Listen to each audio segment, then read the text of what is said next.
Hello, and today we're doing a match review of Watford's game at Vicarage Road with Barnsley. It's finished Watford FC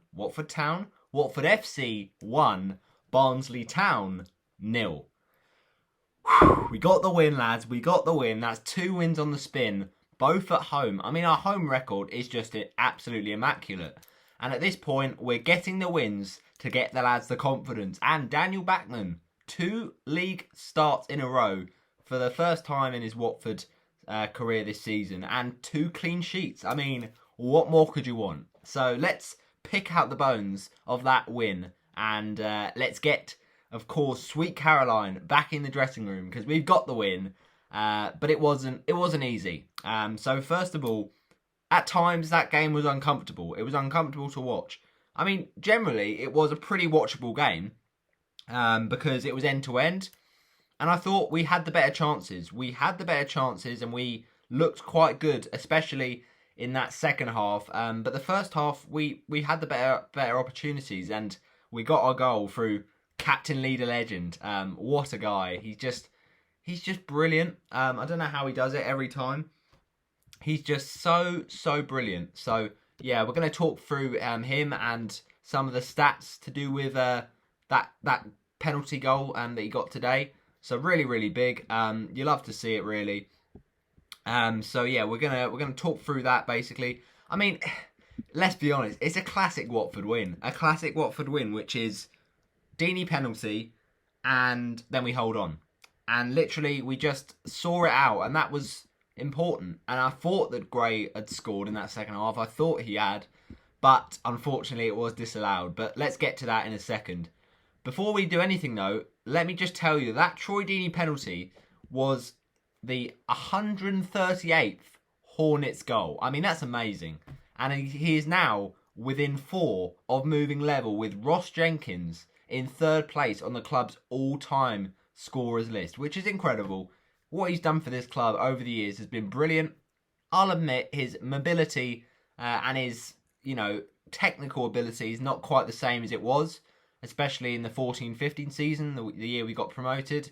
But he's still a good player and he still helps the team. His hold-up play is good and he can always keep his cool from a penalty and absolutely smashed it. And he always goes down the middle. All the goalkeepers can do all the homework and all the studying they like.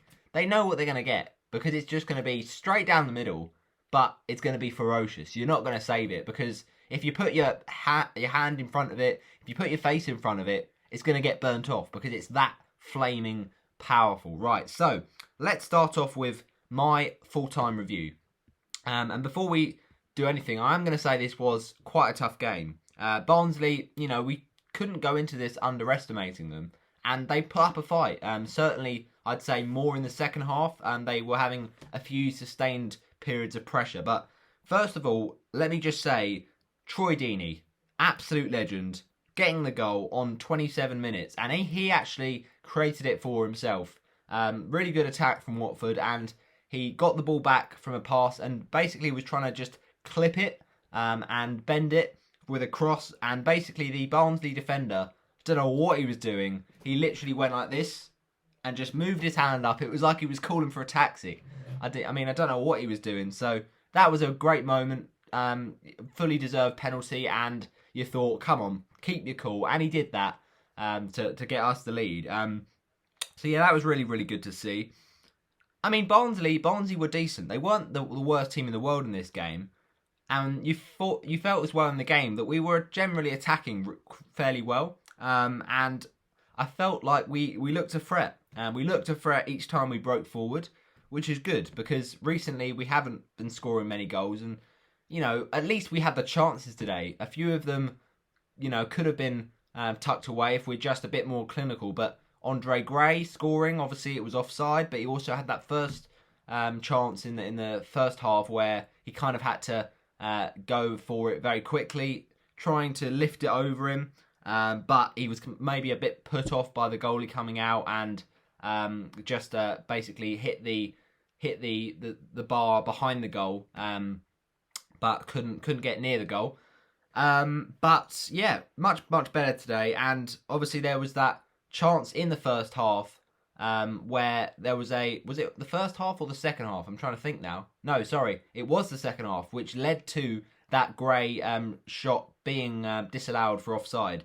So it was a shot from Will Hughes, and I was thinking, go on, Hughesy, get me a goal, son. But his effort was deflected from a defender, and then obviously Gray was marginally offside on the rebound and got the goal disallowed. The wait goes on.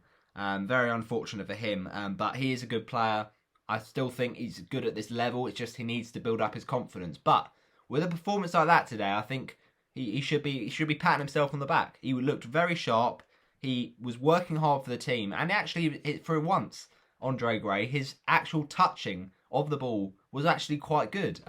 Kept bringing down the ball quite well and doing the best he could. And unfortunate to not take it round the goalie. Took one touch and tried to finish it with no goalie in the goal, but it was a really tight angle, and he just kind of slipped as he did it. Barnsley nearly messed it up defensively, but it was cleared away, and I think he'll be happy with that performance. But I think the team collectively just got the defensive work done, and you would argue actually that our penalty that was awarded actually came against the run of play, because Barnsley were looking quite lively in the first 20 minutes or so, but that goal came at a good time for us, I think, to just settle the nerves. And you thought the second goal was always needed. We didn't get it, which did leave a bit of uncertainty on the game, but ultimately we were right. We held on for many periods of the game, and there was the good thing to come from it is Gray was getting good positions, more than usual. And it was interesting, Barnsley, they're playing a very high line in this game, and at times we kind of played into their hands with that, because the amount of times Gray would be caught offside, Sarr would be caught offside, and when you thought Pedro and Zinkernagel coming on, I thought they were both going to start today, and Pedro looked a little bit off it, it's got to be said. Zinkernagel was struggling at the start, giving the ball away, but then really got into it and showed his trickery, and getting the ball in. And that ball in, can I just say, that ball in for Troost-Ekong was delightful. That's why we know this guy can take set pieces and he can whip in deliveries. Really, really good opportunity. And it was just a real shame for the centre-back from Nigeria, because he got a decent connection on it, but it was just inches away. One of those ones that just trickles past the post. So we easily could have scored more in this game. We had the chances, just not quite the conversion. But I thought we had the better chances in it. And generally, I thought that, it was a great save from Daniel Bachmann in a game where he was really not in it much. We had about, I'd say, 55% possession or something like that. He was kind of a spectator for a lot of it. So he really did spring into action at the right moment with a really good ball in from Alex Mowat. And Sierrauta, I thought, had quite a good game up to that point, in terms of getting the ball away, hoofing it if he needs to, heading it quite well. There was a couple of instances in the first half where he made some silly fouls, but he recovered from that once again to put in a solid shift. But he nearly had a horror moment in the game, because it was actually quite a good header from that Mowat cross. I don't know what he was doing, got his positioning all wrong, and it was just acrobatic. What a save, Daniel Bachmann. Brilliant stuff to prevent the own goal. And I did start getting nervous, I've got to say, in those last 20 minutes or so, because it was the sort of game Barnsley could have got something from. But as I said, we held our defensive nerve, we kept the wall, and we saw it out, which is a really good result for us. 2 wins on the spin will give the lads confidence going into that game now on Friday with Stoke City. Obviously, they had a very high scoring game against Rotherham, so if we can basically if we can basically take advantage of their defensive frailties again on Friday, then that would be good. And we need to try and keep up this clean sheets. But Bachmann has been doing well. It was a game we could have scored more. The performance was all right. In terms of man of the match in this game, it's a tough one, but I think the 2 contenders probably Ismaila Sarr, just because his pace is still so good, and he was creating a lot today. Maybe not the final product, but he was putting in really good balls and just really fighting for the team. And Gray was very sharp on the day, so he's a contender. Just a shame he's always offside, but if he keeps working away, Andre, I think you will get your reward one day. You know, he's still a decent player. I mean, he's always criticised, but he's got to keep on doing what he can. And you know, it's really hard because Pedro and DEENEY we thought was the perfect combo up front. It seems Gray DEENEY this season has had its ups and downs. Especially it was not a good one in the game. I think it was against Swansea.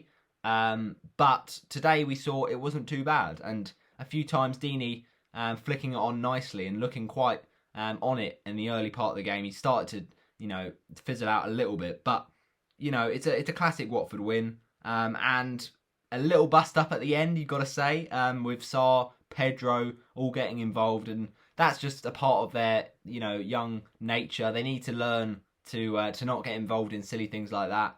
But it was well done by Zinkernagel, because he did well to get Sarr out of the danger and out of trouble, because you could tell he was getting agitated by a few of the Barnsley players who were just having a little bit of back chat really. But yeah, no, an important win. It does see us get another 3 points on the road, and hopefully we can keep this winning feeling going with that trip to the Stoke City Stadium. I'm not sure what it's called these days, the Stoke Stadium, but the main thing is we got the result, and Stoke 3-3 draw. We got to try and capitalise on that surprise result. But we are top of the teams in the playoff positions in third, which is really good, but obviously there's still games to go. For some teams that have got games games in hand, and obviously there's all the games tomorrow. We've got to hope Bristol City can somehow beat Norwich, and also we've got to hope Luton can do us another favour against Brentford, but I don't see that happening. So basically the point is we could drop down because we're only 2 points ahead of the Bees, but the Hornets, we've got the win and we've done all we can. It's just let's hope we can carry it up. But I am going to go with, I know it's bold, but I'm going to go with Andre Gray, just because I thought he worked hard today. Not many people would have backed him starting ahead of Pedro today, and I didn't back him. I captained Pedro, and that didn't go well in fantasy football. But Gray, I thought, fought quite well today, and, you know, at times was actually keeping the ball, holding it up well, and actually making some good interceptions and good controlling of the ball. So, yeah, we go again against Stoke, and hopefully we can get some more wins. But well done, lads. We saw that out professionally, and hopefully we can just get a few more goals in the next few performances. But thanks for watching this review, and I shall see you in the next one.